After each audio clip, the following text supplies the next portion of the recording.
हम लोग इस वीडियो के माध्यम से कार्बन और उनके यौगिक के बारे में पढ़ने वाले हैं।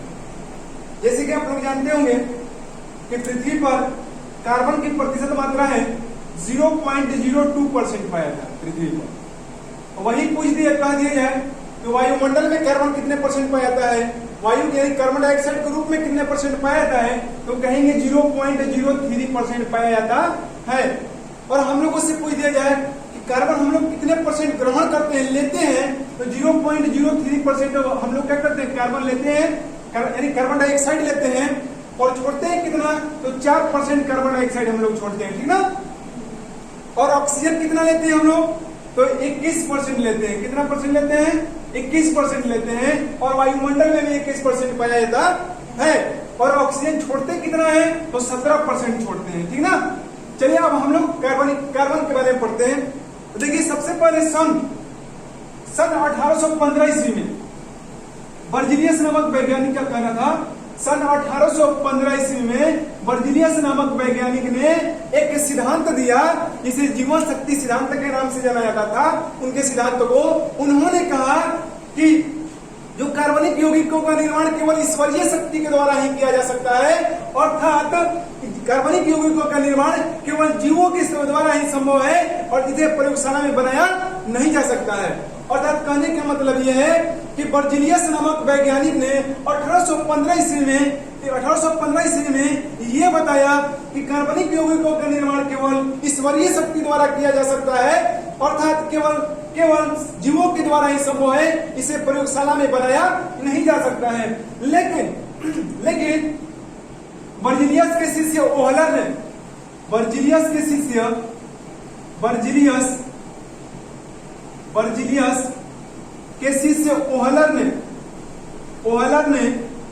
ओहलर ने सन 1828 ईस्वी में बर्जीलियस के शिष्य ओहलर ने सन 1828 ईस्वी में अमोनियम साइनाइड को गर्म करके यूरिया नामक कार्बनिक रसायन तैयार किया प्रयोगशाला में। और बर्जीलियस द्वारा दिए गए जीवन शक्ति सिद्धांत का खंडन कर डाला। यानी कि हमसे प्रश्न कर सकता है कि जीवन शक्ति का सिद्धांत किसने दिया, तो बर्जीलियस ने दिया।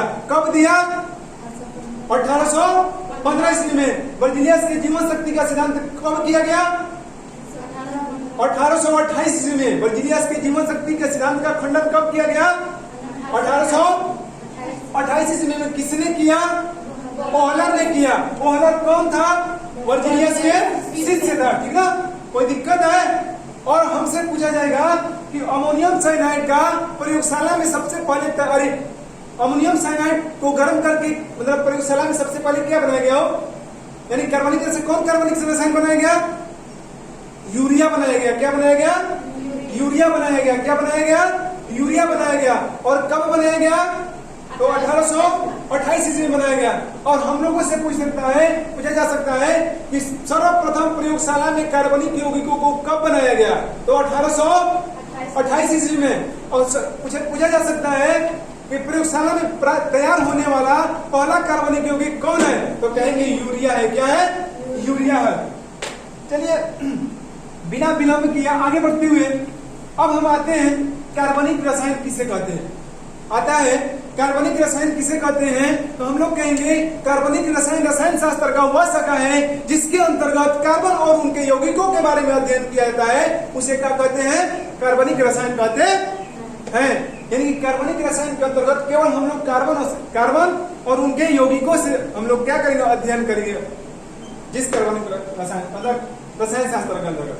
और हमसे कुछ जैसे में हो गया C4H10 हो गया, CO2 हो गया, C6H13 हो गया। ये सब टोटल क्या है, कार्बनिक यौगिक है। यानी इन्हीं सब के बारे में हम लोग क्या करेंगे, कार्बनिक यौगिक यानी कार्बनिक रसायन के अंतर्गत हम लोग ये सब पढ़ेंगे, सब ठीक है। अब हमसे पूछता है अकार्बनिक रसायन किसे कहते हैं, तो कहेंगे कि अकार्बनिक रसायन किसे कहते हैं, तो कहेंगे रसायन शास्त्र का अकार्बनिक रसायन शास्त्र का वह शाखा है जिसके अंतर्गत हम लोग कार्बन और उनके यौगिकों को छोड़कर शेष सभी तत्वों और उनके यौगिकों के बारे में अध्ययन करते हैं। समझे हो। अब आगे आता है अकार्बनिक जैसे में कोई पूछता है अकार्बनिक बताओ भाई क्या है, तो कहेंगे H2O। अकार्बनिक है, इसमें कार्बन दिखाई दे रहा है क्या? नहीं ना, कहेंगे H2SO4। ये क्या है भैया? अकार्बनिक है। क्या है? अकार्बनिक है। KCl ये क्या है? अकार्बनिक है। नहीं समझे हो? MgOH का होल ट्वाइस का है अकार्बनिक रसायन है। समझे ना? अब हमसे पूछता है, अब आता है हाइड्रोकार्बन किसे कहते हैं? हाइड्रोकार्बन किसे कहते हैं? तो कहेंगे कि वे कार्बनिक रसायन जो हाइड्रोजन और कार्बन से मिलकर बने होते हैं उसे हाइड्रोकार्बन कहते हैं। नहीं समझ में आ रही है? आ रही है? वे कार्बनिक रसायन जो हाइड्रोजन और कार्बन से मिलकर बने होते हैं उसे हाइड्रोकार्बन कहते हैं। और हाइड्रोकार्बन मुख्यतः दो प्रकार के होते हैं। इसमें कैसे दिख रहा है? हाइड्रोकार्बन मुख्यतः दो प्रकार के होते हैं। पहला होता है संतृप्त और दूसरा होता है असंतृप्त। क्या होता है? पहला संतृप्त और दूसरा असंतृप्त। तो संतृप्त हाइड्रोकार्बन किसे कहते हैं? तो वे हाइड्रोकार्बन जिसके प्रत्येक कार्बन परमाणुओं के बीच केवल एकल बंधन पाया जाता है उसे संतृप्त हाइड्रोकार्बन कहते हैं। इसके अंतर्गत एल्केन आता है, एल्केन ग्रुप आता है। क्या आता है? एल्केन आता है, जिसका एल्केन का सामान्य सूत्र होता है CnH2n+2 होता है। क्या होता है? CnH2n+2 होता है। जैसे इसके अंतर्गत आ जाएगा मीथेन, मीथेन आ जाएगा, मीथेन जिसका सूत्र होता है CH4 होता है। इसका और संरचना सूत्र इसका हो जाएगा C पर 4 को क्या हो जाएगा? हाइड्रोजन हो जाएगा, यानी एकल बंधन से। और इसके अगला होता है इथेन, इथेन होता है C2H6 होता है, यानी कि प्रत्येक कार्बन परमाणु के बीच एकल बंधन पाया जाता है। समझे हो?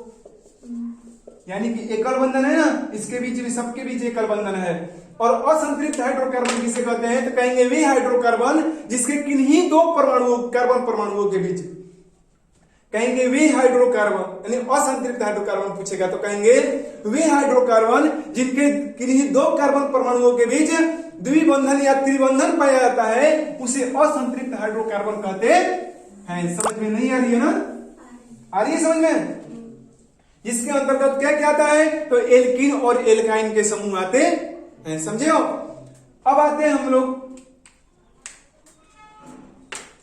अब आते हैं याद करने के लिए एक तरीके एन का मान इसमें याद करने के लिए। जैसे में हम लोग एल्केन के सामान्य नाम लिखेंगे, एल्केन के मतलब संगत नाम मुंह पर चलेंगे। तो जैसे में आपको याद रखना होगा मिथ, इथ, जैसे में एन का मान ये बताता है, एन का मान दर्शाता है। एक पर होता है मिथ, मिथ, दूसरा पर होता है इथ, तीसरा पर होता है प्रो, चौथा पर होता है ब्यूट, 5 पे होता है पेंट, 6 पर होता है हेक्स, 7 पर होता है हेप्ट, 8 पर होता है ओक्ट, 9 पर होता है नून, 10 पर होता है डेक। और इस वीडियो में इतना ही, पर अगला वीडियो आगे इस वीडियो में हम लोग आगे देखेंगे इसके आगे क्या होता है, याद करने की तरीका सीखेंगे। ठीक ना? इस वीडियो को यहीं पे समाप्त करते हैं।